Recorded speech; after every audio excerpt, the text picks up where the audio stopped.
We've seen the 18-level tunnel system located in Turkey, which we know was found by the local chicken. And we know that those tunnels could for sure be deeper than the 18 levels that we're told, where they connected to at least 200 other cities. So today, we're going to stay in this region just north of Turkey. We have the country of Georgia, and this is all right below the modern-day Russia, or once known as Tartaria, where we are going to expose the Lord's Fortress, an ancient rock town in eastern Georgia, a cave complex where we know that these most likely are melted structures of the past and go far underground, where the so-called experts know that this location, one of the oldest urban settlements in Georgia, when Johnny the investigator tells all of us that human presence at this site dates all the way back to the end of the second millennium BC. So around 3,000 years ago, we are told, where this is according to carbon dating. Carbon dating is based on testing a tree or a plant near the site, and then estimating how long the tree or the plant near the location has been dead.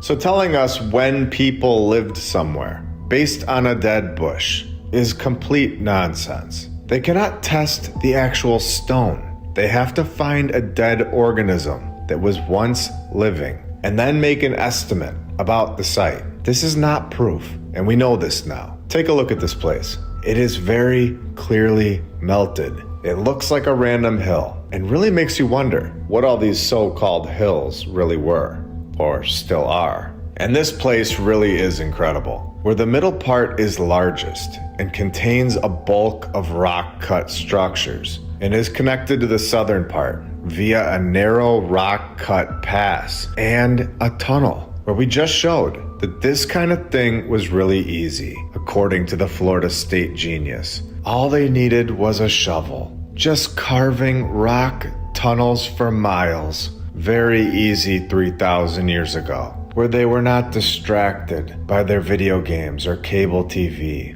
And like I've said, these tunnels connect all over the world. When we see that these tunnels have staircases, surely going deeper into the ground than just one level, where there's a pillared hall with two adjacent rooms, where of course, one is the most important and has a stone bench where the ruler sat, probably, maybe.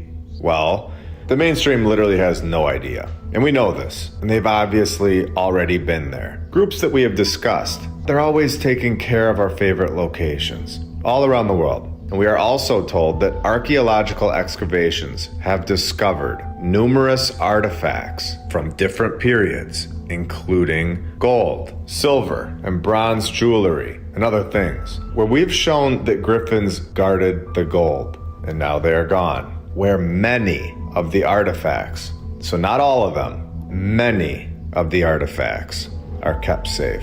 Could you imagine what they really found there? And a bomb destroyed the site in 1920. Oh wait, no. I mean a picky earthquake. Can you believe how repetitive the mainstream narrative is? Using the same exact destruction stories over and over, where we have been told that this site has been just fine for 3,000 years, and out of nowhere, an earthquake wipes it out right when we're all here to see it. All right, quick break to talk about something I've just started using, Rumble Wallet. If you've ever been curious about buying and investing in crypto, Bitcoin, stable coins, USAT, or even gold-backed stable coins, but felt like it was way too complicated, Rumble Wallet is an easy way to get started. You can buy, sell, and manage your cryptocurrencies all in one place. And the app is totally straightforward. What really makes Rumble Wallet unique is that you can use it to tip your favorite creators and support the Freedom First community, the truth community that we've all built right here on Rumble. Getting started is simple. All you do is download the Rumble Wallet app. Sign up with your existing Rumble account. No need for a new login. Complete a few security steps and you're set up in minutes. You can start with just a few dollars. And with MoonPay, built into Rumble Wallet, you can easily buy crypto using your credit card, debit card, or bank wire. So if you've been thinking about the advantages of crypto, download Rumble Wallet right now. Click on my link in the description or search Rumble Wallet in the App Store. Download Rumble Wallet today and move your assets to where they belong. In your hands, in your control. Rumble Wallet is a technology provider only and not a custodial service. See terms at wallet.rumble.com. Download Rumble Wallet today and hit the link in my description. And we need the savior groups to go in there and stabilize the structure. It's unbelievable. And why is the U.S. in Georgia's business, where we see an article that the U.S. allocates grants for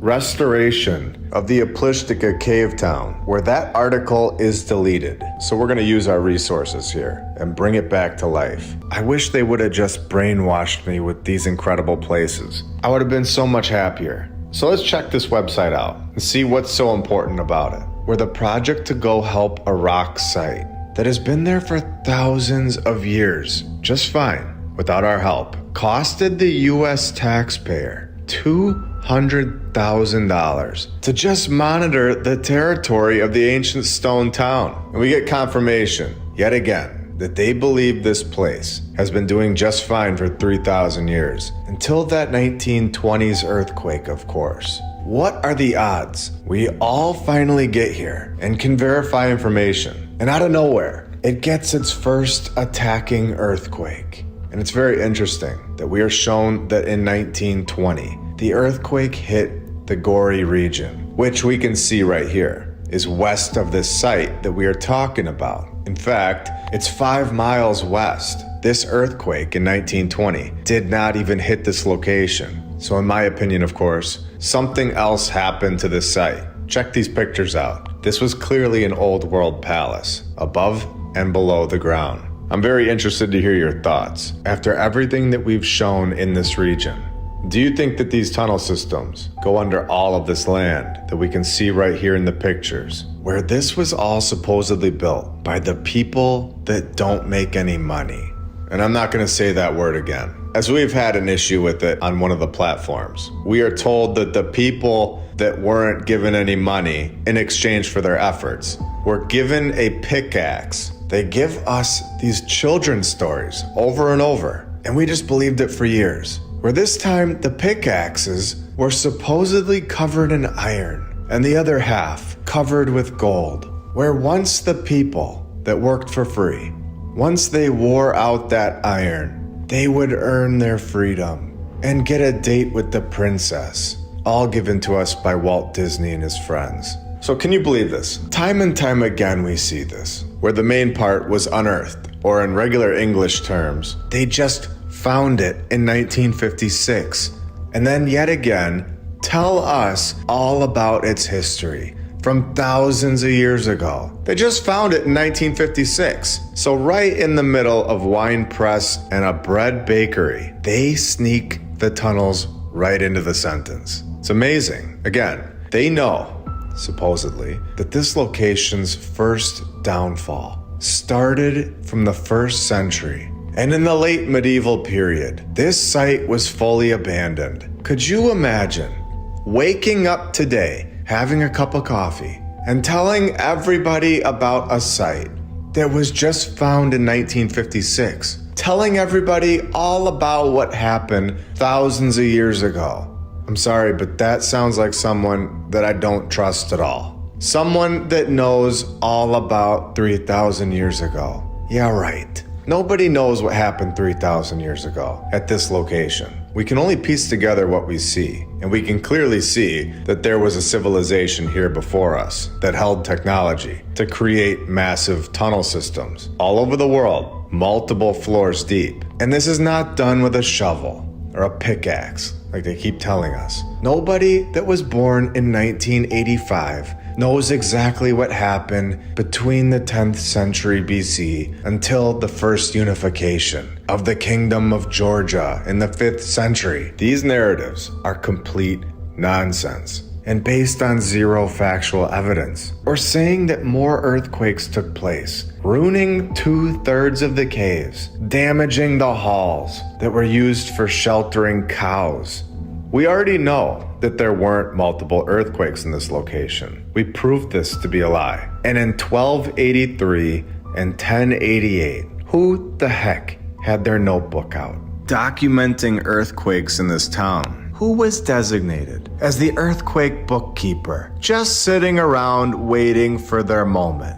The answer is that nobody was doing this. This is another site that I would love to explore, where we are told here at the bottom that it even has a secret escape tunnel. I'm sure there is more than just one. We all might need to send some of those tunnel hunting chickens in there from episode 84. What do you think? I found a really cool article on this place on sailingstonetravel.com showing us photos of some of these tunnels, with our civilization, of course, switching the stairs from stone to a much higher quality version of stair. The classic aluminum style stairs, adding in the new railing feature. You can clearly see the evolving and advancing right here. The last 3,000 years have given us an aluminum railing. Can you even imagine what the next 3,000 years will bring us? It's amazing to think about. There's so much evolving, so much advancing.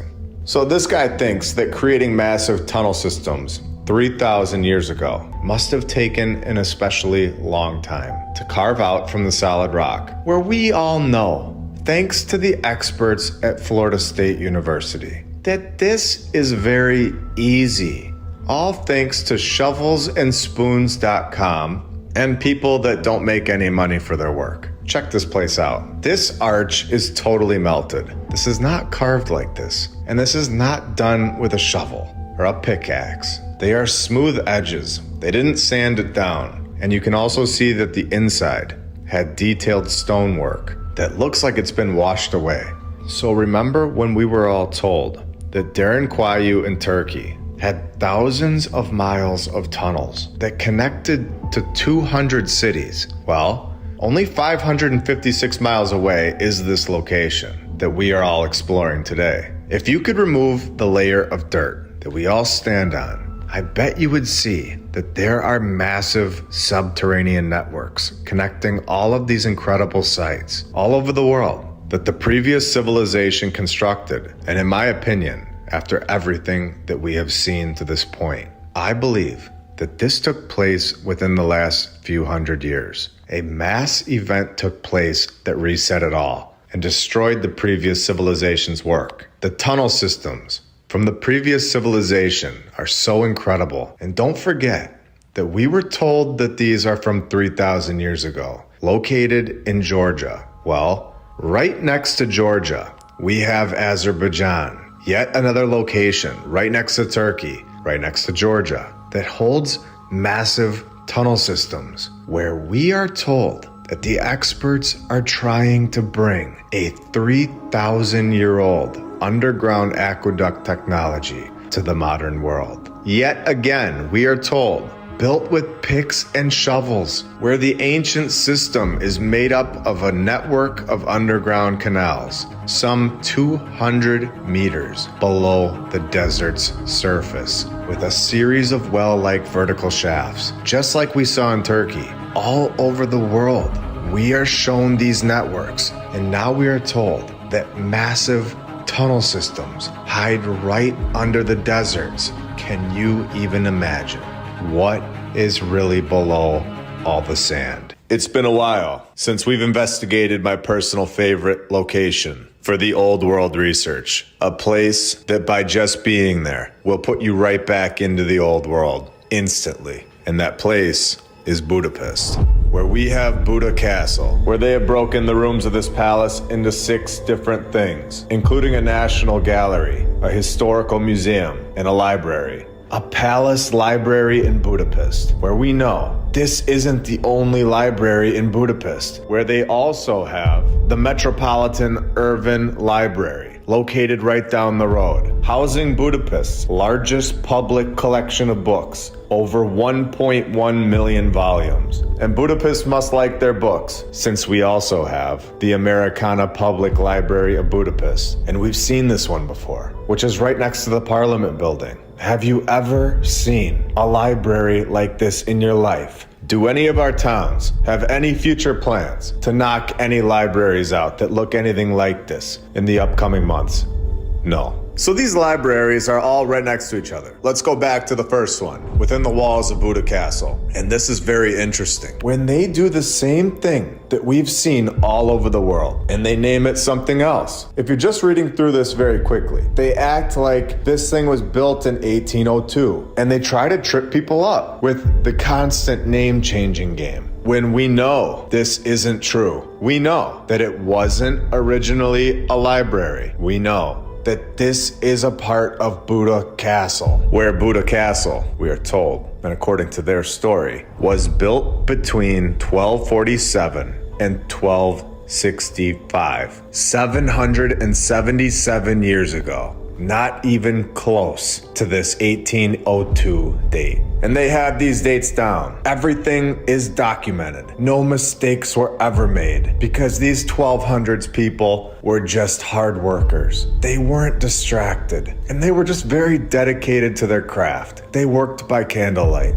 and touched up that stone with their lucky duck feathers. And it's here forever. They pretend to have these dates pinned down, 1247, and not 1246, and King Bela IV of Hungary, him and his crew, wrapped this thing up in 1265 on the dot. They know all of the information. The whole story is documented, but they give us zero details on the construction every single time. They don't tell us who these master builders were. They don't tell us where they learned this technology to build massive palaces. The king just got it done, and that's that. And we're supposed to just believe that. They give us these drawings of it, with two guys in a canoe, just taking it all in, from 1490 on the dot. When we all know that this could have been easily drawn last night. And 3 years later, they found some colored pencils and got this one done for us. It's very nice of them. 30 years later, the color is gone, and we are back to black and white, and two more people waving down here at the bottom. And Budapest had a very nice community in the 1530s, 100 years later, according to the mainstream narrative. 100 years later, we're back to color. Cannons firing at each other, where we all know that firing cannons into your own buildings is completely normal and realistic. Now, on September 1526, 498 years ago, Buda was sacked and burned, and the royal palace was not damaged, of course. The statues were destroyed a few years later. This is all documented, and the paperwork is in hand. No. So many times, they have zero documented information about the 1800s. So many times, they don't know who the architect was or who the construction company was. You can see this for yourself when we emailed these buildings in episode 33. But they can pin down a date in 1526, and they know all about the story. Now, we also know that they tell us that Buda Castle was constructed in 1247 to 1265, where we have shown in episode 63, mathematically, according to the data that they provided us, that the world population is decreasing every 69 years, going back in time, at a rate of 66.1765%. And this is according to what we are being told, where we have shown that the population in 1265 was only 52,000 people worldwide, not just in Budapest. The size of a town today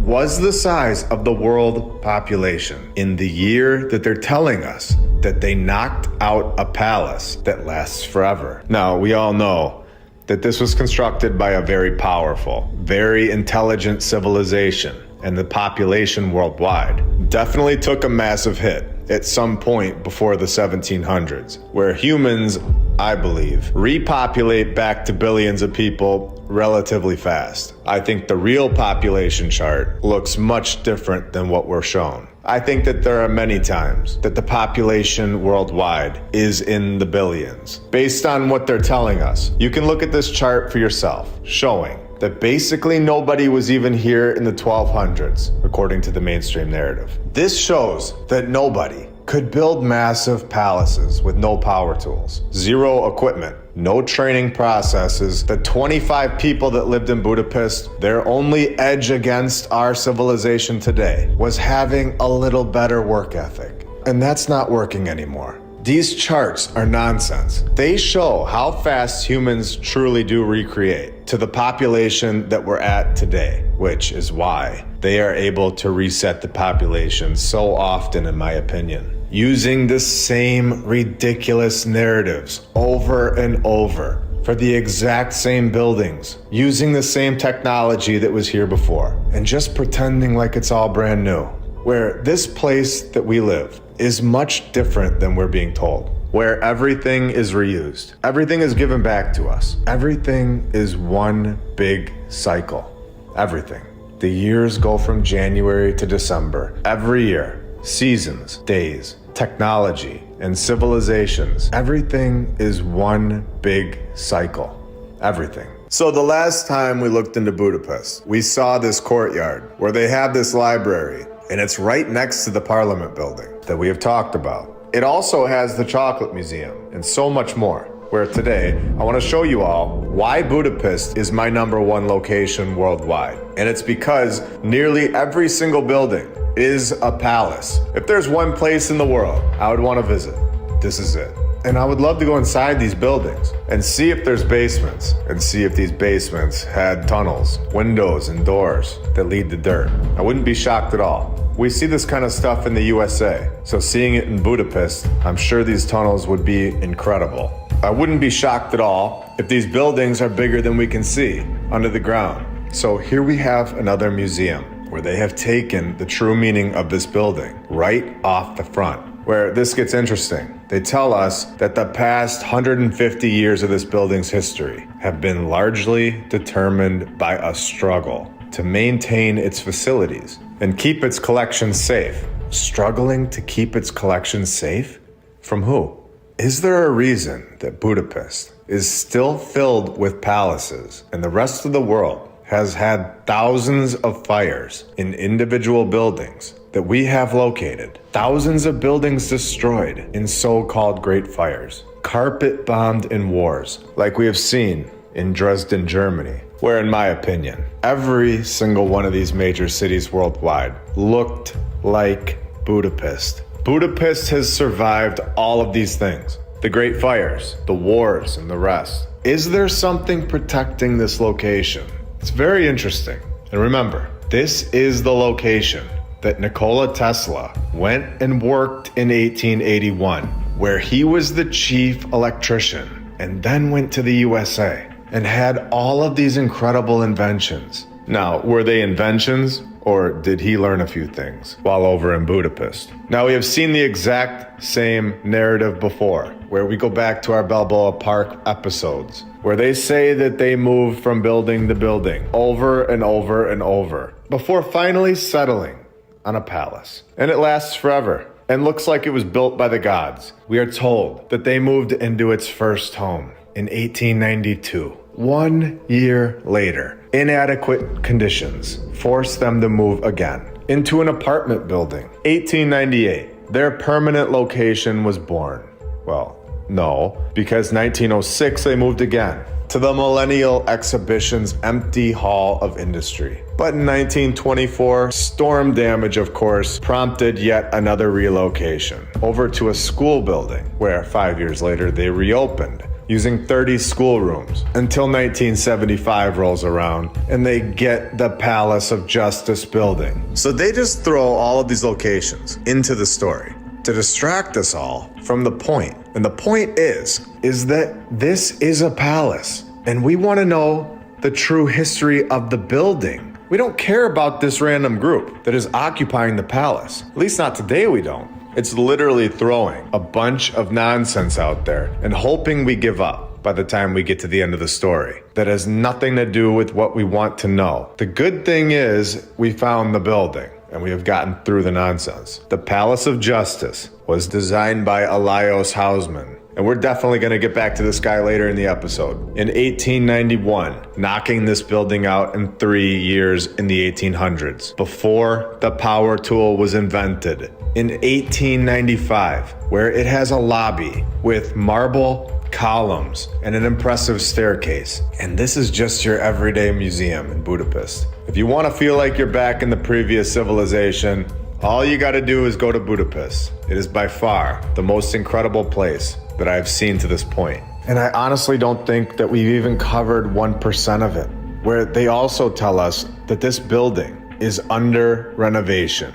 And I was honestly disappointed to see that last sentence, because we all know that restoration really means destruction. So I found some really cool pictures of this place that I thought you'd all want to see. And then, like I mentioned earlier, we have the best part, in my opinion, where we are given the individual that is pinned as the man that got this palace done, Mr. Hausman, where we know that when they pin a guy to one building, they pin him to a lot more. They give us this list where they pin this character to 39 palaces, where the first one was destroyed by a fire. So we can add that one to our running tally. And they even pin him as a contest winner of the Parliament building, but they just didn't want to use his design because they have so many more contest winners out there in the 1800s. It's ridiculous. They destroy 6 of his buildings, including his first 4 buildings, and they tell us that this guy was knocking these palaces out all over Budapest in the 1800s before power tools, in like 1 or 2 years each. All of them coming back to back to back when he starts building in 1870 and gets both buildings done that year. 71 to 72, another one done. Between 1874 and 1893, just 19 years, this guy is pinned to getting 33 palaces done. When we know that in modern times, realistic times, when we are all here to see it, the Kluksinski building in Chicago takes 14 years. One building, not 33 buildings, and it's a box, not a palace. And we have power tools, and this guy doesn't. Where it's time to see some of these buildings that this guy is pinned to. Let's start at the top. The first one that they didn't destroy, Church of the Sacred Heart, where this is a worldwide agenda, a worldwide narrative key. And we unlocked it right here on this channel in the 8th of April, 1848. A huge fire burst out and the Catholic Church burnt down to the ground, where the Savior, the man, the myth, and the legend builds them a new one. When we know that this church, the one we're looking at, it is the original building. Finding a fire narrative never gets old to me. It actually surprises me more and more every single time. It's really shocking that this information, this clue, was just sitting here and we never saw it until now. They tell us that this building was done in a year, and then the next one was done in 2 years, where we clearly have technology on the roof of this thing. And it's very odd when you look at their Facebook page, where we know that they tell us that it was constructed in 1878. These gravestones are dated 1792 to 1869 and 1796 to 1834. This is not even close to the construction date that they're telling us of 1878, and would predate this master builder character, where we are told that he was born in 1847, which is 13 years after this person passed away that lived there. So we know at this point that something major is off with this narrative and this character, and this character is beginning to look sketchy. Not only is that all strange, but we also have this guy off building like 6 other palaces at the same exact time. The City Hall Amphitheater, which was destroyed. And then we have this, his 11th building in his young career, where he was only 23 years old when he began knocking out palaces without a power tool, just using his local donkey to pull the stone. We now are given the Austro-Hungarian Bank, which I believe is definitely helping us pin down where our timeline begins. We know about the population. We know about the Great Fires. We know about the inventions. And now we need to see when the money all begins, where they tell us where it started issuing banknotes in 1762, where we also know that this group started in 1717. And for the first time in this timeline's history, the Austrian government issues paper money and caused inflation. Now, what if every building, every college, was a stolen building, and there is a lost history in every town? edited photos that we are told are real. Not a single person in the photos, or we get a photoshopped horse in a wagon that was actually never there. Why are the streets raised from the previous level in nearly every town? Windows and doors that lead to nothing but dirt. Why would anyone build like that? Nobody would. There are underground tunnel systems in nearly every city, all to transport alcohol during Prohibition?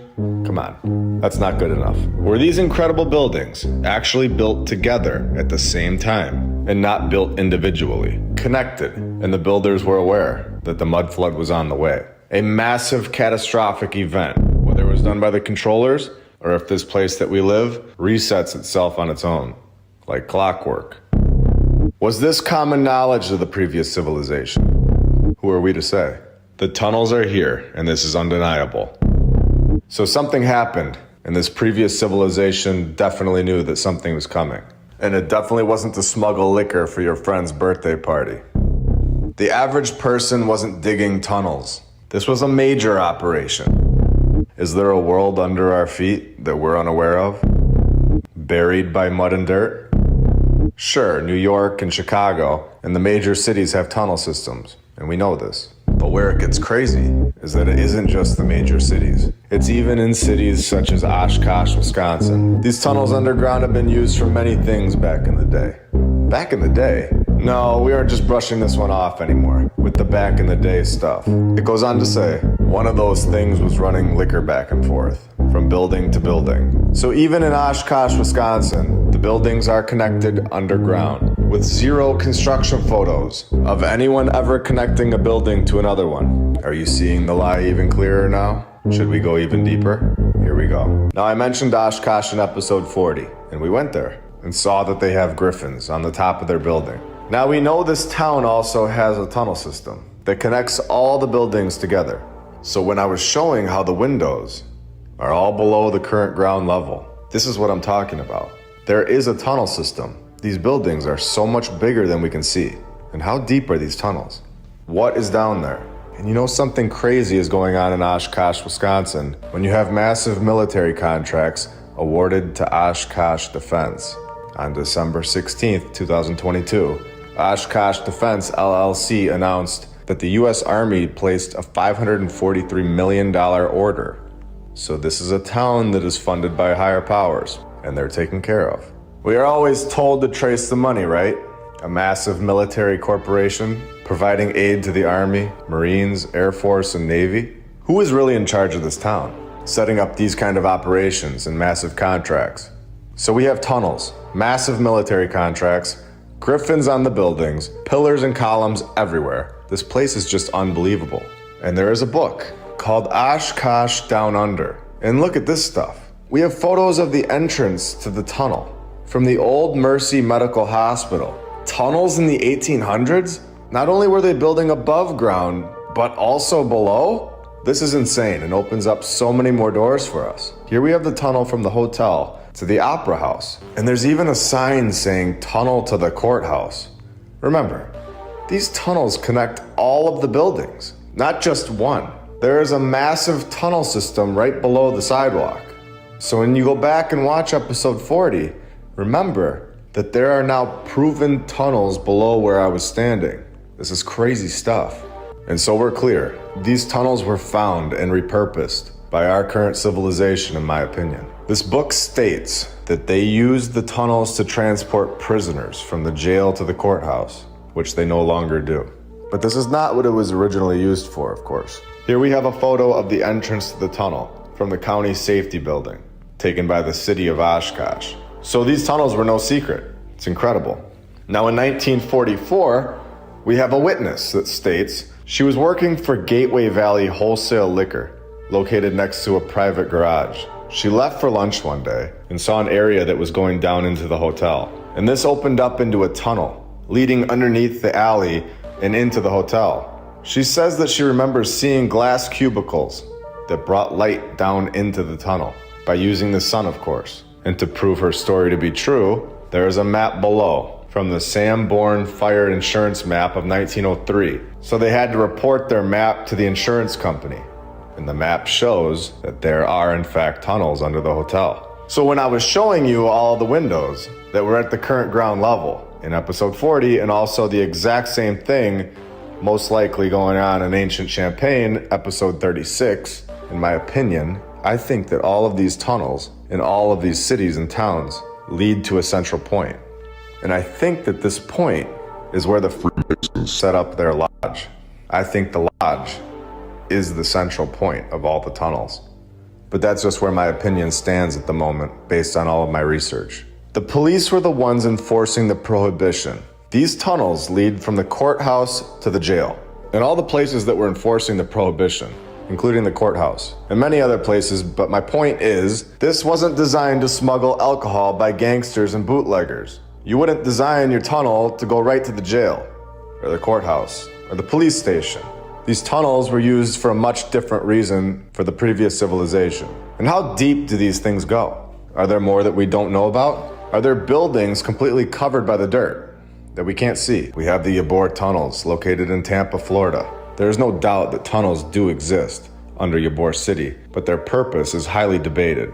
The most common belief is that bootleggers or the Tampa Mafia dug the tunnels under many of the establishments along the city's main drag, connecting them to the port, allowing easy smuggling of shipments of liquor in and out of the city. So another narrative saying this was for smuggling liquor, with zero evidence, as this was just a common belief. Who says that this is a common belief? Who gets to decide that? This is not what I believe at all. Not even close. I believe that these tunnels were there before, found and repurposed possibly, but not created for alcohol smuggling. This is crazy. All over the world they use this crazy narrative, building massive tunnels that connect so many buildings together perfectly. All for alcohol? No way. A reminder, of course, that this was done by a civilization that rode around on horses and couldn't even build a road. Dirt roads, but incredible tunnel systems around the world. Give me a break. They couldn't even build a road on the ground. Why should we believe that they could create connecting massive tunnel systems below the ground, all over the world? All for alcohol? Did the prohibition even happen? Or is this just an attempt to explain away the tunnels that are everywhere? I know which way I'm leaning. And was there something that these tunnels had underground that we weren't allowed to see, or are possibly still there? And was there only one previous civilization? Or has this happened many, many times before? And do you want to see how this works? Do you think this is a one-off? Would you like to see how the narrative is coming from a single source, telling the narrator what to say to us, lying and repeating the same story over and over and over, just like the news, being told what to say and not actually showing proof of anything, just guessing and telling us that it is common belief, never even seeing a bottle of alcohol down in one of these tunnels, and we just accept it. Well, not anymore. We're all allowed to question it and use common sense and use only facts to form how we look at things. The tunnels of Benicia. Not only are we given the exact same narrative as the other two tunnels, but we are also given the exact same words. Bootleggers transporting alcohol through the hidden tunnels in California. This is the exact same story, yet thousands of miles away from each other, from Oshkosh to Florida to California. How do they all know how to make perfect tunnels underground, but cannot build a road on the ground? Never a mistake, just perfect tunnels, all connecting to all of the buildings. Now knowing this information, how can we even look at a building with windows under the current ground level the same ever again? And this paragraph is showing it to us again, that all of these things that we are suggesting make so much more sense than the crazy narrative that we are told, suggesting that there were people before us and that our narrative is lying to us about it for their benefit and to hold power over the people. Why would that be shocking? It isn't. It is also so much more believable than the crazy timeline that we are given. And the mistakes make it clear that there were dirt roads, yet there were perfect tunnel systems underground with no power tools. Who is transporting the people to these tunnel sites? An Uber? No. They were supposedly riding their horse home in time for dinner. Now this paragraph states that arguably a more proper and kid-friendly explanation. Wait, before we continue.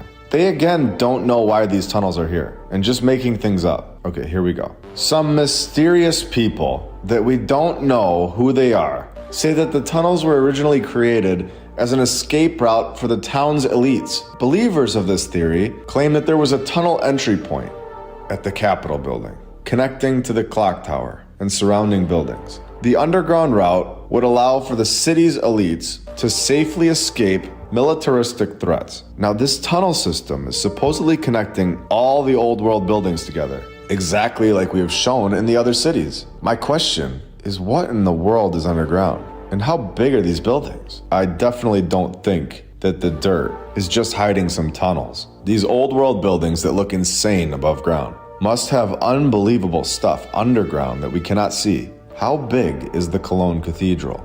What kind of tunnel systems are under these major cities?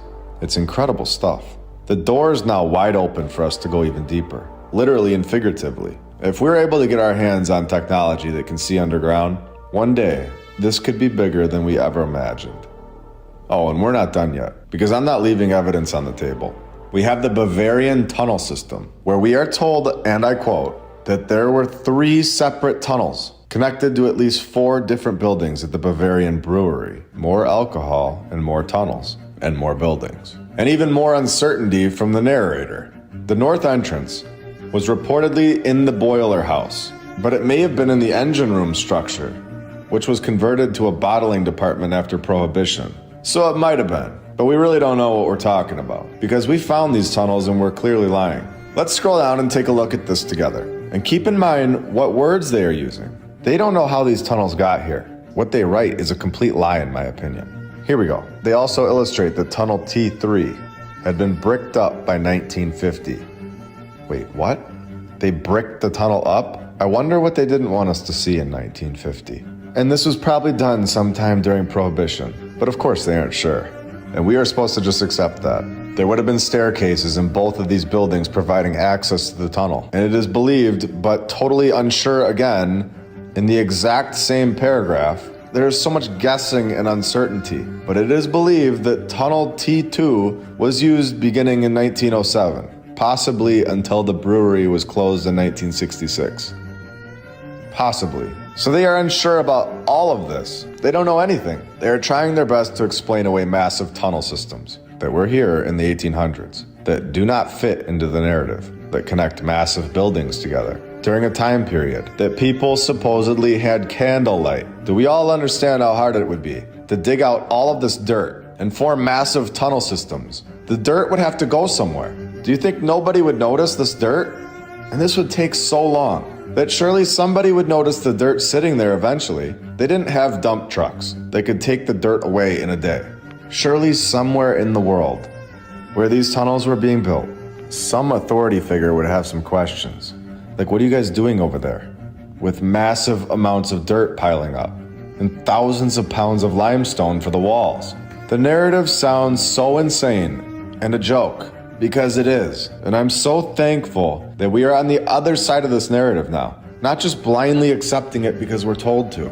So what happened to this tunnel? Well, in 2017 to 2019, during the construction of the Kenton County Government Center, Turner Construction reported encountering multiple tunnels.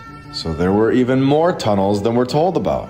And T2 and T3 were in their way. So Turner demolished the tunnels. So let's move to Cincinnati, Ohio, where 40 feet below the current ground level, 10,000 square feet of tunnels were supposedly built in 1855. Now, after everything that we have said, this is just insane. Another tunnel system in the 1800s, and they aren't going to tell us that this one was used for alcohol too, or will they? Oh, of course they will. This one belonged to the Link Brewery, which was a half a mile away from the tunnels. What? Wait, the brewery was a half a mile away from the tunnels, but they are taking credit? Why did they need massive tunnels? To age the beer in underground tunnels? Are you kidding me? After Prohibition ended in 1933, the tunnels were useless and filled up and destroyed. Wow. This, in my opinion, is literally proving that Prohibition was an excuse for these tunnels. And now that we can drink alcohol again, we're all cool with them just destroying these tunnels from the past civilization. Over and over and over. This is the excuse. But in January of 2018, they accidentally made a mistake and discovered more tunnels during renovation. So 2 months later, they didn't have any other choice but to show them off to the public. And what do they care? Everyone is buying the narrative at this point, that these massive tunnel systems are here. Because of the alcohol ban from back in the day. You can even see in Atlanta, Georgia, where their city is basically all above ground. And there are stores underground that used to be there. It's so weird. And Kansas City has one too. And then we were told in about 1887, a 22-foot wide, 18-foot tall, and 810-foot long tunnel system right under the people's feet in Kansas City. Why have we not gone and investigated this one? Well, it was sealed off in 1956 and basically forgot about. I wonder why it was forgot about. Well, maybe because it was sealed off. Definitely an agenda, working all over the world, working together to hide the true history. And we see it over and over again, covering so many different topics, the tunnel system being only one of them. I hope you all enjoyed this episode today. I've always been really interested in the tunnel systems and all of the underground stuff, including Denver Airport, where they supposedly built a brand new airport when they didn't even need a new airport, that now has a lot of buildings that were buried and connected underground. So the past civilization showed the way, and it continues today, right in front of our faces and now right below our feet. If you all like this video and want to see more, subscribe, like, and let me know in the comments below. I hope you all have a great rest of your day. I will never look at the ground the same way again. Just wondering, what is right below our feet that we just can't see? We have exposed the fire narrative right here on this channel. We have shown how the old world buildings, the previous civilizations work, hold the fire narrative so many times. We have also shown how these fires are still happening today. We have built a massive team here, all of us. We are now able to expose these fires that are happening all around the world in real time, live, just like we did on July 11th, 2024. We have shown how these fires continuously happen while the structure is under some sort of restoration project, where we have also exposed that these so-called restoration projects are, of course in my opinion, planned demolition projects or destruction projects. Over and over, where a fire breaks out in the spire of the French Cathedral, just like we exposed live with the Copenhagen Stock Exchange or the Toronto Church. Same thing in Cleveland, where I'm just gonna let you know, we are all taking our power back. We are taking the truth back right now in real time. And if you didn't know this already, we are the news now, where we are told that the blaze erupted at the top of the spire of the Gothic Our Lady of the Assumption Cathedral. A cathedral that was, of course, currently undergoing restoration. And of course, considered a significant piece of French medieval architecture. Now my question is, who started this fire? We are never told how these random fires begin. It's always a mystery, every single time. Even though we have cameras all over the place, every single person has a cell phone that has a camera on it, but nobody catches it on camera. Nobody's there to ever witness who started the fire to burn down a massive old world building. There should have been a witness, considering we are told that the cathedral was evacuated following the outbreak of the flames. So we had people in there, and every single person has a camera in their pocket. And we're being told that the fire broke out at the tip of the spire, which isn't even made of wood, but rather metal. So we have fires breaking out in old world buildings, fires that light metal on fire. These are deliberate attacks, in my opinion, on specific old world technology or information. I believe it is the spire, like we have shown, that still held free energy from the old world and was being destroyed in a destruction project taking place right in front of our faces. And then we get a mayor named Nicholas Mayer, where he tells us that the fire's origin is unknown at this point. Again, they never disclose this information, even though we all know that there were 4 people working on the spire, proving that this is a cover-up for these 4 individuals that were planted in this location to complete the destruction project. Again, this is all in my opinion, but it's based on the information that we are all told. Check out the front of this place. Could you even imagine the donkey power in the 1200s that it would have taken to get this place built? I mean, look at the architecture. It's incredible. And take a look at this picture. We have shown all over the world where they chop the heads off of these statues. We have even seen and shown how earthquakes chop the heads off of statues and send them rolling down the hill. Arms, legs, feet, and hands have never had an issue, but the heads of these statues from the old world are removed over and over. Why is this? Well, what if these heads show what the previous civilization actually looked like? What if they show a very different past than the one that we've all been told? I believe that this is exactly what's going on, where we see not one statue's head, but we have 5 statues' heads chopped off. In this small section alone, deliberate attacks on our history. Over and over, we see it all over the world. Again, even more incredible detail here at the top. And where did his head go? And what is that thing behind him?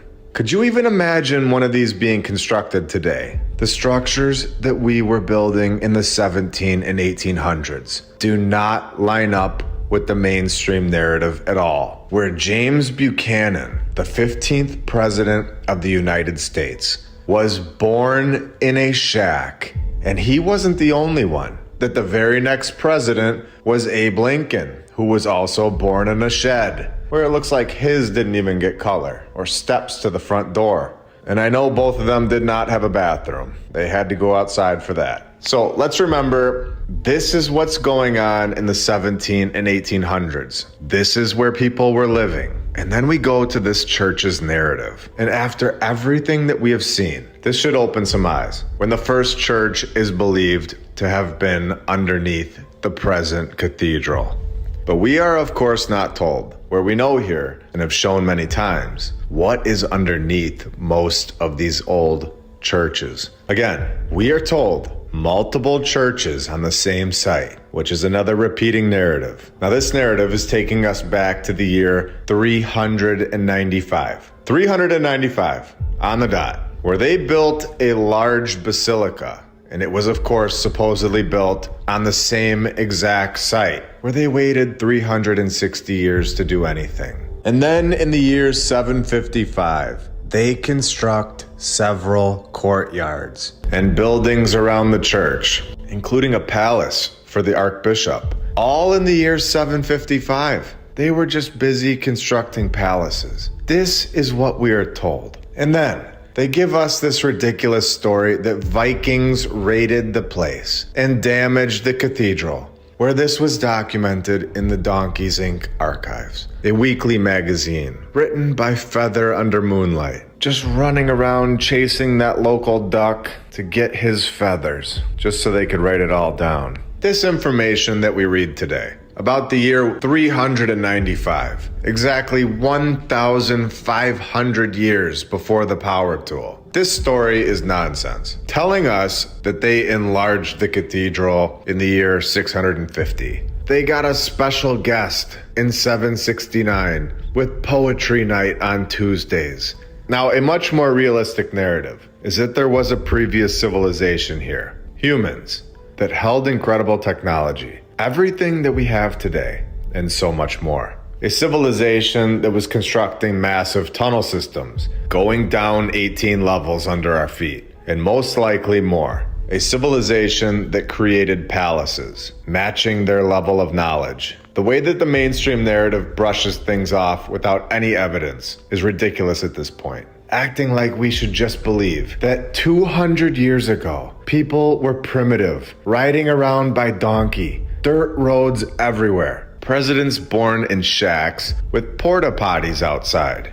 And then 2,000 years ago, they just construct palaces that last forever. And we haven't even gotten to the best part. In 1822, right when we were all here to see, lightning started a fire that destroyed the spire of the central tower. The exact same spire that we just showed that was just randomly burning down. And nobody knows how it started. And in 1905, a new law made the cathedral property of the French government. It's very interesting. When it was bombed like 30 years later, twice, by Allied bombs. And then they tried to destroy it again 5 years later, when it was bombed 7 more times by the British. And then the USA just needed to get involved, of course. The US Army Air Force set fire to the tower. The bells melted.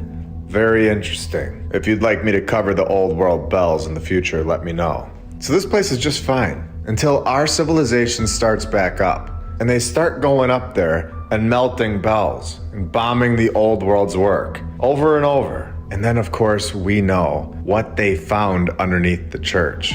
When in 1985, excavations were carried out beneath the church and its surroundings. How incredible is it to know what these sentences really mean? Before this research, we would have looked at that sentence and been very confused, thinking it was maybe a one-off. But now we know that they did this all over the world, finding things, tunnels, structures, and catacombs, where it goes on to say that they uncovered vestiges of the earlier buildings and foundations of another cathedral.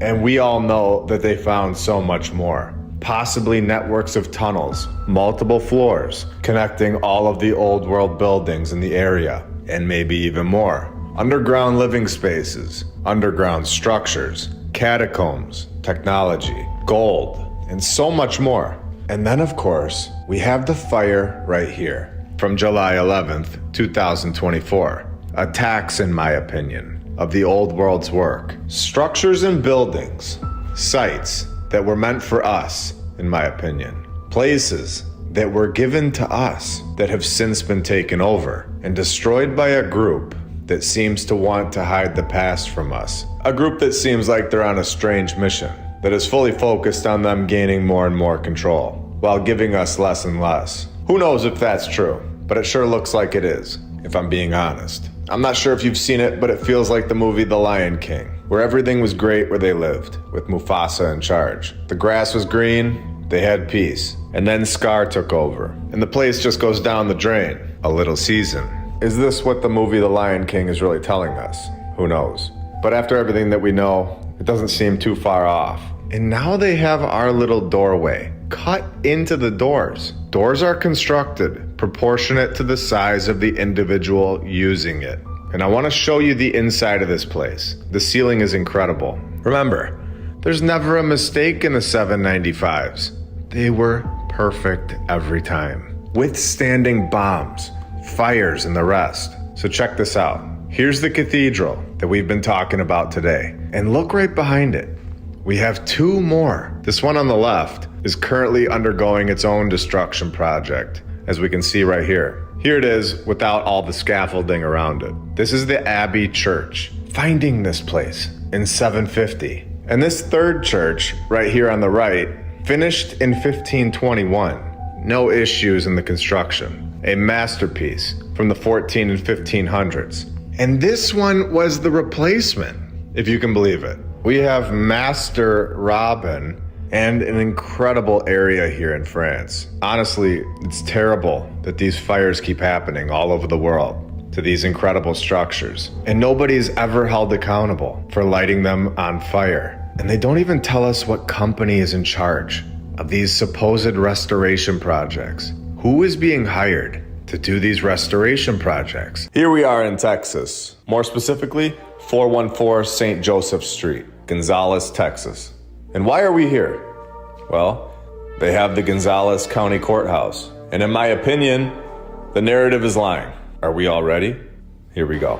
The contract was awarded to Furman Morin on June 26, 1894. But wait, there's something weird going on here. We're told that this wasn't the first courthouse on this site. This is the second building to serve as the county courthouse. Well, what do you mean this wasn't the first one? What happened to the first one? The first Gonzales County Courthouse burned down on December 3rd, 1893. Do you notice how fast they tried to throw that in there? It was like they thought we wouldn't notice or something. Of course we will. This is what we do. Look at how they worded it, too. They didn't even say the first building or the first courthouse. They just quickly say, the first burned on December 3rd, 1893. And they just want to move on like nothing happened. So we get the nod. Another fire story. Very interesting. and also the clear giveaway that this is a building from the past civilization. In my opinion, and a reminder that there was never a fire here on this site. This is simply a nod to their group that this building is from the old world. Now, let's continue shredding this nonsense apart. We are told that the second county courthouse was completed on April of 1896. The contract was awarded in June of 1894. They get their superintendent for the construction in 1895. And then in April of 1896, the building is done. And this all happens in basically 2 years after the first one burned down. And it's weird, because it takes almost as much time to find the superintendent as it does to actually build the entire building, and it lasts forever. So let's get this straight. They are telling us that December 1893, the first one is in flames, and we have no idea who built that one, or anything about it, and don't ask any questions about that one. And then 6 months later, it's gone, and all cleaned up by June of 1894, and the contract is ready to roll. And from June 1894, we wait until some point in time in 1895, so at least 6 months, but could have been 18 months. Since they don't share the information, we have to speculate. So let's meet in the middle at 12 months to find a construction guy. And then he knocks this thing out somehow by April of 1896. Who believes that he did this in less than a year? How many people worked for him? It's just weird that they tell us that he was just an owner of a quarry that had limestone in it. Now all of a sudden, he is a construction superintendent guy that builds massive courthouses in a year. Wow, the 1800s were incredible. You could truly be anything you want back then. Amazing. And a total joke of a story. This is absolute insanity that this kind of stuff is what we are supposed to believe actually happened. We all understand that in order to build a massive courthouse, you would need to get all the materials there. We would need to have a proper amount of construction workers that are properly trained. This quarry owner can't just go build it himself. We would need the proper equipment. Incredible architecture. The planning had to be perfect. Using the specs that they give us on this courthouse, I asked ChatGPT a question, and the answer was eye-opening. I asked hypothetically, how long would it take to build a courthouse in 1895? And how many men would you need? I asked if it could give me a breakdown of how much material would be needed, and also include other details that are important in constructing a courthouse that covers 2.7 acres. I explained that it is a building in a Romanesque revival style, with eclectic details, meaning it covers other types of architecture designs, and that it will be built with red brick and white limestone trim. Now these are the specs that we are given from the mainstream narrative. This is what they tell us. They tell us this information because they have to. The thing is literally sitting here looking right at us. For anyone that wants to go look at it, you can walk right up to it and see it. Or you can see a picture of it as we are right now. So let's see what this AI tells us. We are told that constructing a courthouse in 1895, in the specs that they stated, would have been a significant undertaking. And here is the breakdown. Just the design and planning would have taken pretty much a year.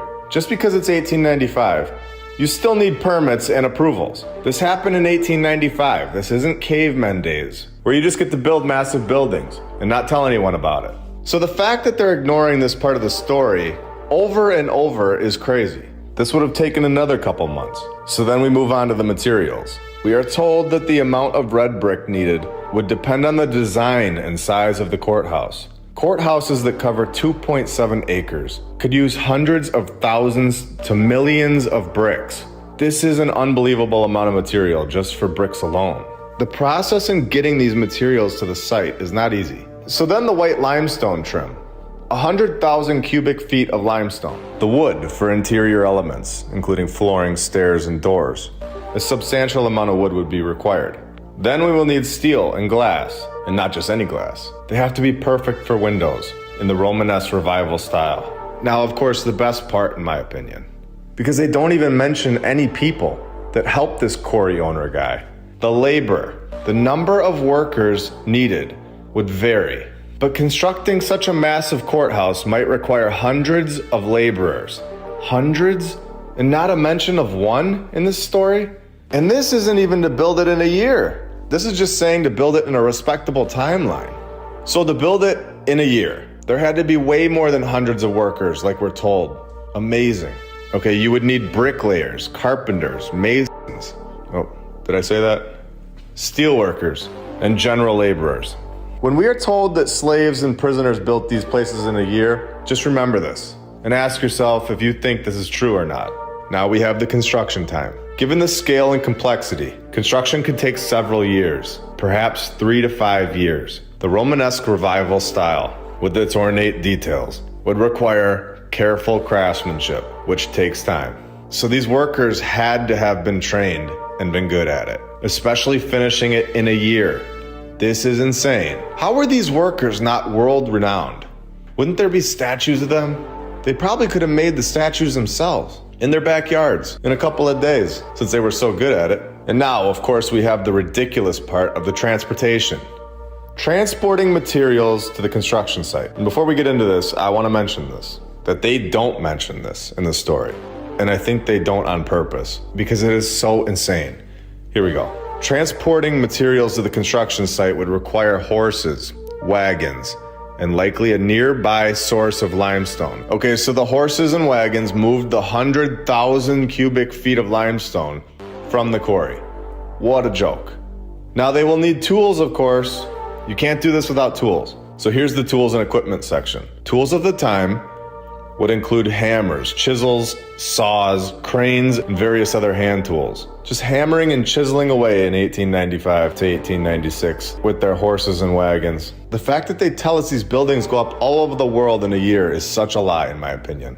You'd need a source of water for mixing mortar, and for the workers. If it's a large project, which this one definitely is, you might even need on-site housing for the workers, which they don't have on-site housing for the workers. Have you ever seen a narrative say this? No. They ignore the actual logistics in every narrative. You need people to build these places, and people need things, such as housing, food, water. This is common sense, yet never mentioned. Stone carvers and artisans would be required for this work. What was their names? Did the quarry owner do that himself? No. Which company had pro stone carvers and artisans? And of course, supervision. You'd need a skilled supervisor and project managers to ensure the work proceeds smoothly and to quality standards. And this is literally the only part that we are given.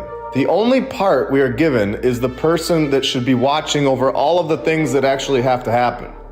I'm going to put this in sports terms. They're basically telling us the name of the coach for the Patriots, and then forgetting to tell us all about Tom Brady, or the coach's name of the Lakers and the Bulls, and not saying anything about Kobe, LeBron, Michael Jordan, or Dennis Rodman. All we get is Phil Jackson and Frank Vogel. This is insane. This is not working anymore. So I asked it to be more specific with the timeline. I said, so in all, how long would this all take? It responded with this. Given the complexity and scale of constructing a courthouse, covering 2.7 acres in the Romanesque revival style, with red brick and white limestone trim, in 1895, the entire process could take 1 year to just design and plan it. Another several months to permitting and approvals, several more months to a year for the materials, and 3 to 5 years to build the building. So in total, it mathematically and logistically should take anywhere from 4.5 years to 7.5 years. This is unbelievable, considering so many times we are told that a building goes down in a fire and then another one is built in a few months. This kind of brushing it off with a few months kind of thing isn't working anymore. And I don't want to end the episode yet. I want to go even deeper and even more specific. So I asked, how many horses would they need for this project? And here we go. The horses would be needed for 6 major things in this project in 1895. Transporting, milling and lifting, general labor, site grading and excavation, water and power, cranes and heavy lifting, and getting the cranes there to the site, of course. This would take 20 to 30 horses to finish the project in 4.5 to 7.5 years, not 1 year. So we all understand. They would need way more than 30 horses, and we all understand that horses need water. Remember, this is for 30 horses for possibly 7.5 years. I want to make that point extremely clear. This is not the 1 year timeline that we're told. Now here we go. Let's absolutely destroy the narrative and end it forever. that any building anywhere in the world, like this one, could not be simply built in a year and just brushed off with zero explanation. How much water would the horses actually need?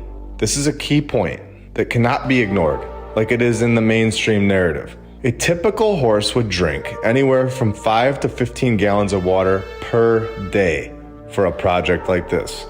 This is to properly keep the horses hydrated, or they will die, especially in Texas, where it's extremely hot in the summer months. For only 30 horses, you would need 300 gallons of water per day. This is only 10 horses over 7.5 years. Where is all this water coming from? Why is this massive point ignored? The point alone proves that this project did not happen in a year.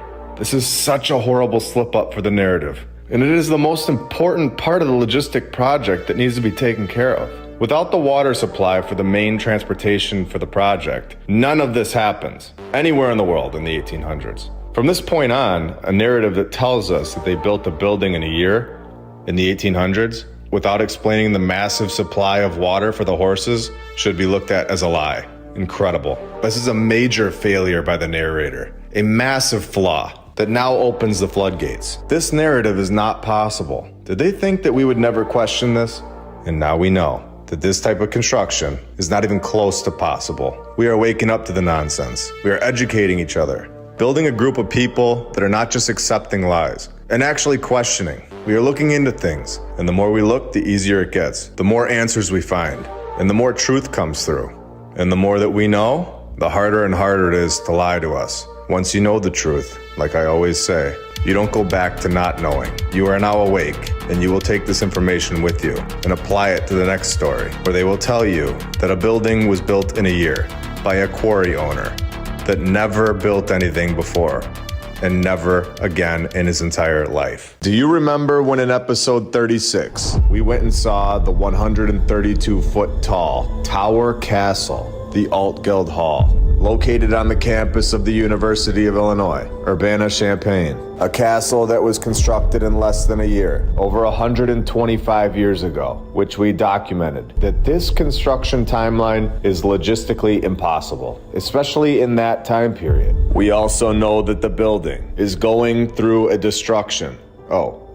restoration project. Buildings from the old world, the previous civilization, were built to last lifetimes, hundreds of thousands of years. They definitely don't need our help, the way that our modern construction does, where our roads are falling apart after 5 years. And these mainstream stories have many hidden clues, just waiting for us to find them. And I believe that we just did. The Alt Guild Hall, with the name Alt Guild, this translating in German to old money, with a clear nod to the old world, that the name of the building is literally old money. And I believe that we just took this research to a whole nother level, where we now understand that they are using multiple languages to hide these codes within the narrative. And this is going to unlock so many doors for us. So we have the building that is named Old World Money, where there probably was old gold stashed inside when they founded it. And this, of course, isn't the first destruction project, because in 1956, only 59 years after they supposedly built this castle, it got its last big renovation.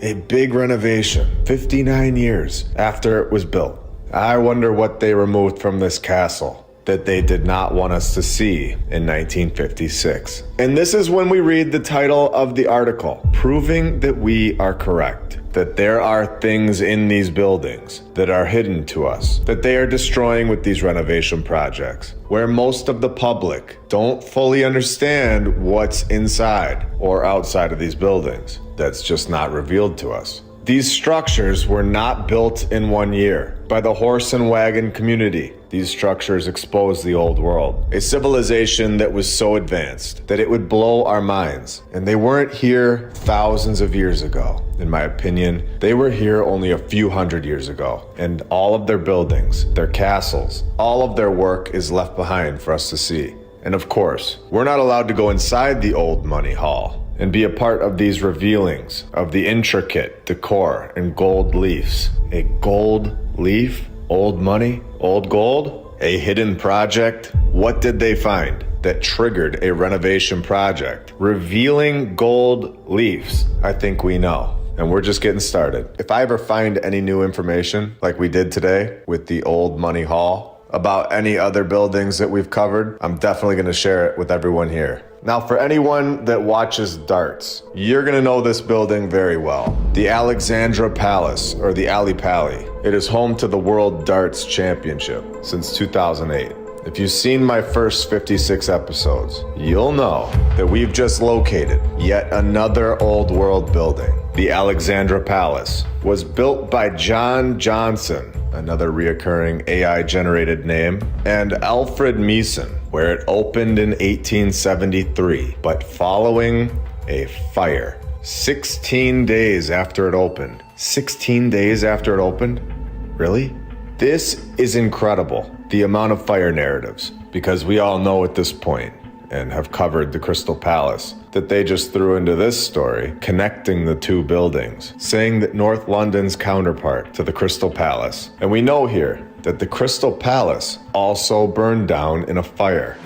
The connections that are made within these narratives are incredible. So let's just follow this path of fires for a minute and see where they lead us. And we'll come back to the Alexandra Palace right after. The Crystal Palace had a reoccurring name because the AI says the daughter's name is also Crystal. And they were walking their dog. The dog was probably also named Crystal. And they just realized randomly that the massive crystal structure was burning down, where 89 fire engines and 400 firemen couldn't save the building. How long was the building burning down before they realized it? Nobody saw any smoke?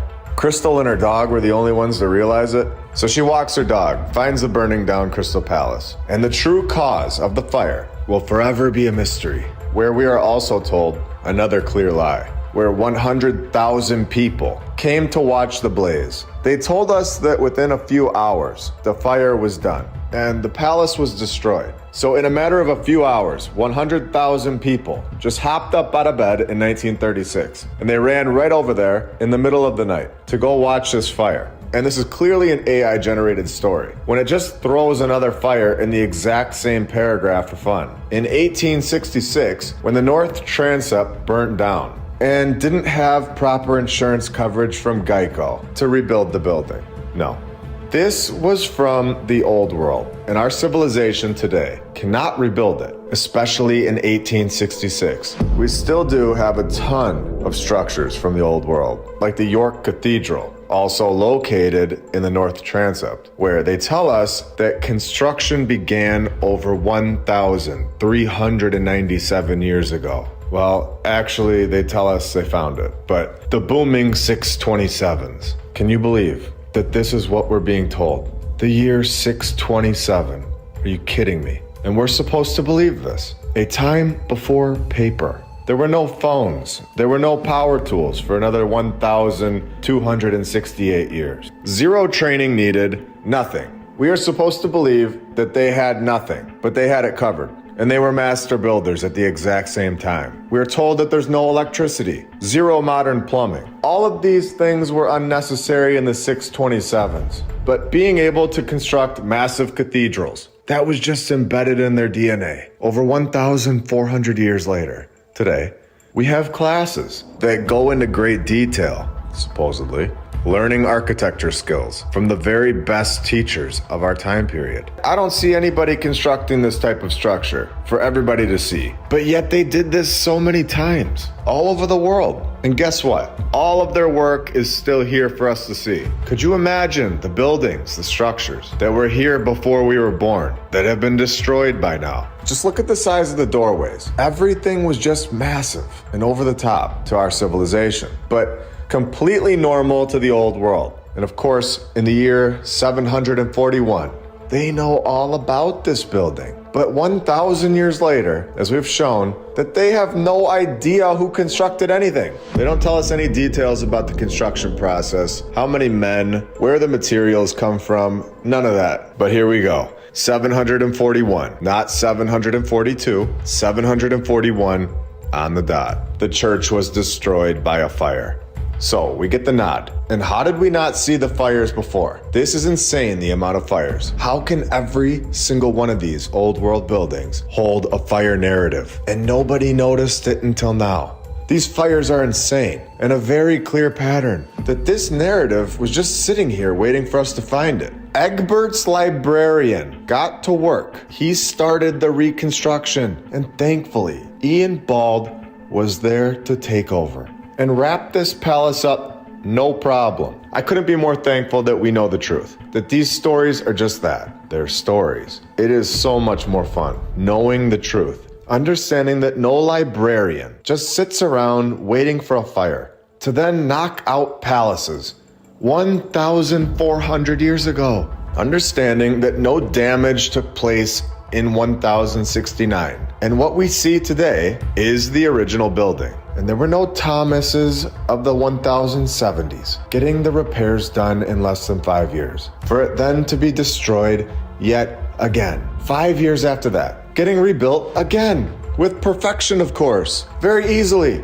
that they could just switch up the entire style of the cathedral. In 5 years, switching it now to the Norman style, switching it up no problem at all 1,000 years ago. Just because the Norman style was just the style of the times 5 years later. The good old Norman style. Anyone switching their homes to the Norman style this year? Anyone know any librarians in the Norman style construction business? So after this gets done 1,000 years ago, during the day, at nighttime, they hop on their donkey and go to sleep in their sheds for another big day of construction. Freezing in the winters, of course. And you're not on the fence still, are you?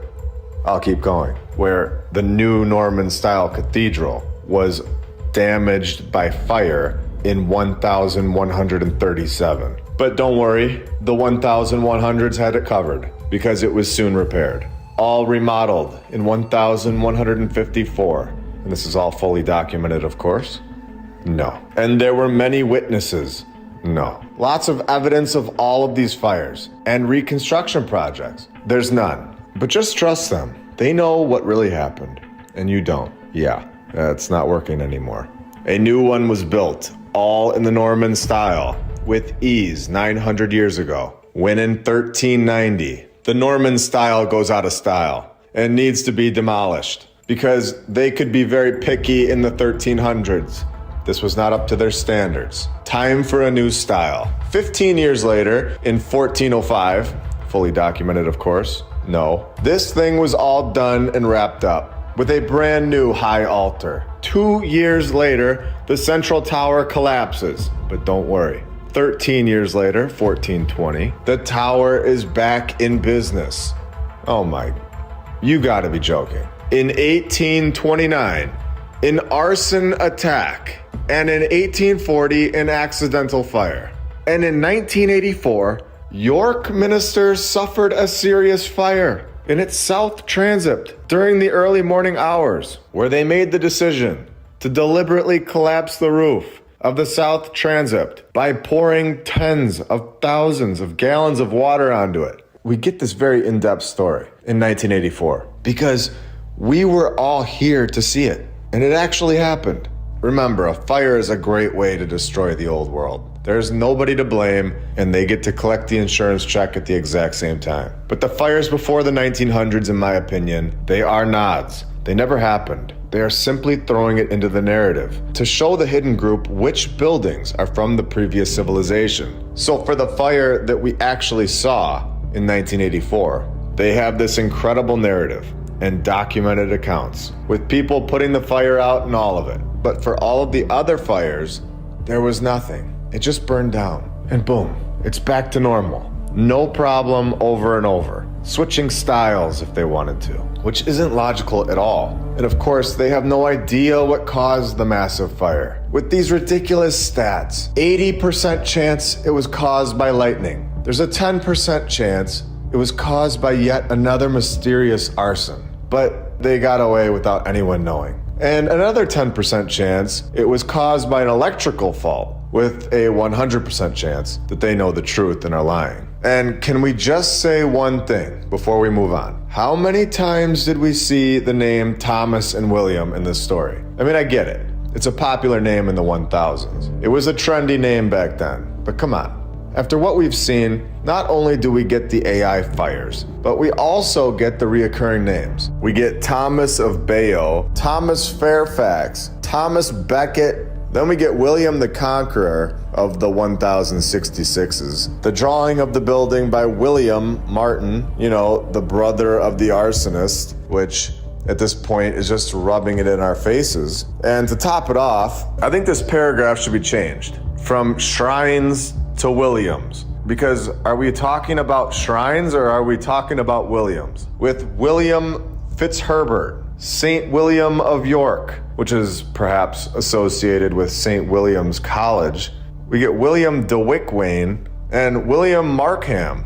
If you ask me, that's not normal or mathematically possible for a single paragraph about a true narrative. It is, on the other hand, 100% possible that an AI generated these narratives. Now, we got away from the original building of the Alexandra Palace. I think for good reason, but let's get back to it now. We know that it also holds the fire narrative, where the story begins with a company name that is definitely AI generated. The Great Northern Palace Company? How many Great Northern Palaces was this Great Northern Palace Company knocking out? In the mid-1800s. They apparently only built this palace and then decided that that was the end of the company, with 0 other buildings listed to their name. We have to just stop for a second and really look at what they're telling us. This guy named Owen Jones, who they used for the Crystal Palace as well, of course, started this project for the Alexandra Palace in 1859, supposedly.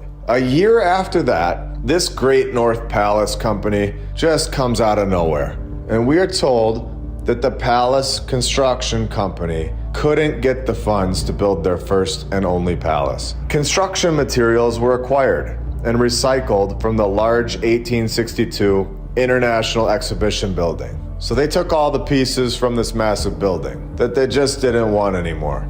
In my opinion, the buildings both have the exact same material. So they are trying to attempt to explain why this is the case by saying that they just went over to the other one, took the other one apart, and used it for this one, when in reality, they were built by the same old world civilization. So let's pretend it's 2024, and we make a new construction company called Your Everyday Palace Construction Company, and they have 0 money, and just start ripping apart the SoFi Stadium. And they build a little miniature version of it. And we all agree that this is a great idea and totally normal and acceptable. Are we all on the same page that that is ridiculous? Okay, good. Let's continue. In 1863, 3 years later, they begin to try and explain away why this palace sits on top of a hill, which is very interesting because we all know about the hills and how they most likely are just grass, covering bigger structures under what we can see, especially when this is installed into the narrative, that the palace sits on a site that stands on a ridge more than 300 feet high. So in 1865, they finally get this project started. They get the job done in 1873, and 16 days later, the whole thing burns down. And 4,700 items. In my opinion, these are old world items, especially when they tell us that they are items of historic value. These items, in my opinion, were never even in this building. They probably still have these items, but we're told they were all destroyed in this fire that happened 16 days after the palace is done. Here is where we find a massive logistical slip-up by the narrator. We were told that the entire building was supposedly destroyed on the inside, saying that only the outer walls survived. And we were told that the palace took 8 years to build. Well, in 1873, the fire took place. They had to clean the entire place up, plan out a new one, and get the job done somehow in the 1800s, before the power tool was invented, and get this reconstruction project done in less than 2 years. A massive slip up. This right here, in my opinion, proves that this entire story is all a lie. This is logistically impossible. We would not be able to come close to getting this project done in that time frame. Yet, in 1873, to 1875, we are told, and we are supposed to believe, that they had no problem at all doing it. Just giving us a quick sentence that the palace was quickly rebuilt and reopened in 1875. How many men did they need? Who constructed that one? Who cleaned the other one up? And this wasn't like a few basic drywall sheets that they just had to throw together and call it a day. No. They say the brand new Alexandra Palace, the one that took less than 2 years in the 1800s, before the power tool, contained a concert hall, art galleries, a museum, a lecture hall, a library, a banqueting room, and a large theater. Why are they leaving out massive details for this project? This is incredible. This place even had a horse racing course that they destroyed in 1970, a Japanese village, and other things. We are told that for millions of years, humans invented nothing, but were very capable of building the Milan Cathedral and all the incredible structures from thousands of years ago. And these civilizations that constructed these things, we are told, had nothing. They didn't have electricity, no cars, no planes, no trains, no phones to communicate. Yet we see star forts all over the world. They look exactly the same. With zero communication, we are told that only 500 years ago, Columbus found America. Yet there are star forts all over the USA that look exactly like the ones in Europe. We have nothing for millions of years, but so many so-called inventions have just come out of nowhere in the last 200 years. The probability of us having nothing, riding by feathers, riding on donkeys, no power tools, and living in sheds, that is simply, in my mind, mathematically impossible. Oh, did you think we were done with the Alexandra Palace? A fire happened, as we've shown, inside the Alexandra Palace. 16 days after the opening in 1873, they rebuilt the building, as we were told, in just 2 years, completed in 1875. Now, as a reminder, these old fires, most likely in my opinion, never happened, and they are simply a nod to the hidden group that this specific building is from the old world, built by a previous civilization. Now, there's a big difference between a fire from the 1800s, or as we've shown from the 1300s, which is ridiculous, but there's a big difference from a fire in the 1800s that we cannot find any evidence that it ever took place, and a fire within the last 100 years that we were all around to see and document. And this is when things get interesting. When in 1980, a Haringey council took over the trusteeship of the Alexandra Palace, insuring it for $31 million. As we have explained, a fire from the last 100 years is not only a nod, it's also a great way to destroy one of these buildings from the previous civilization without anyone to blame. Not only do they get to destroy the building, but they also collect the insurance check. It is a win-win for them. And this Haringey council is worth an investigation, because just 6 months after they insured it for $31 million, a fire started under the organ that completely spread. It destroyed half of the building. Again, the outer walls survived because these outer walls are from the old world and not by us. House fires also don't destroy stone, brick, or marble. It simply doesn't get hot enough, and we've shown this as well. The famous organ was destroyed, even though they were already dismantling it. What are the odds of that? And took our civilization, while we were all here to see it, 8 years to reopen. When in 1873, it took them 2 years. Are you seeing the lie very clearly now? Multiple fires, tons of destruction, and an incredible amount of lies, all just sitting here, waiting for us to pick it apart and expose it to the world every single week. I hope you all have a great rest of your day. I'll be back very soon with much more. See ya.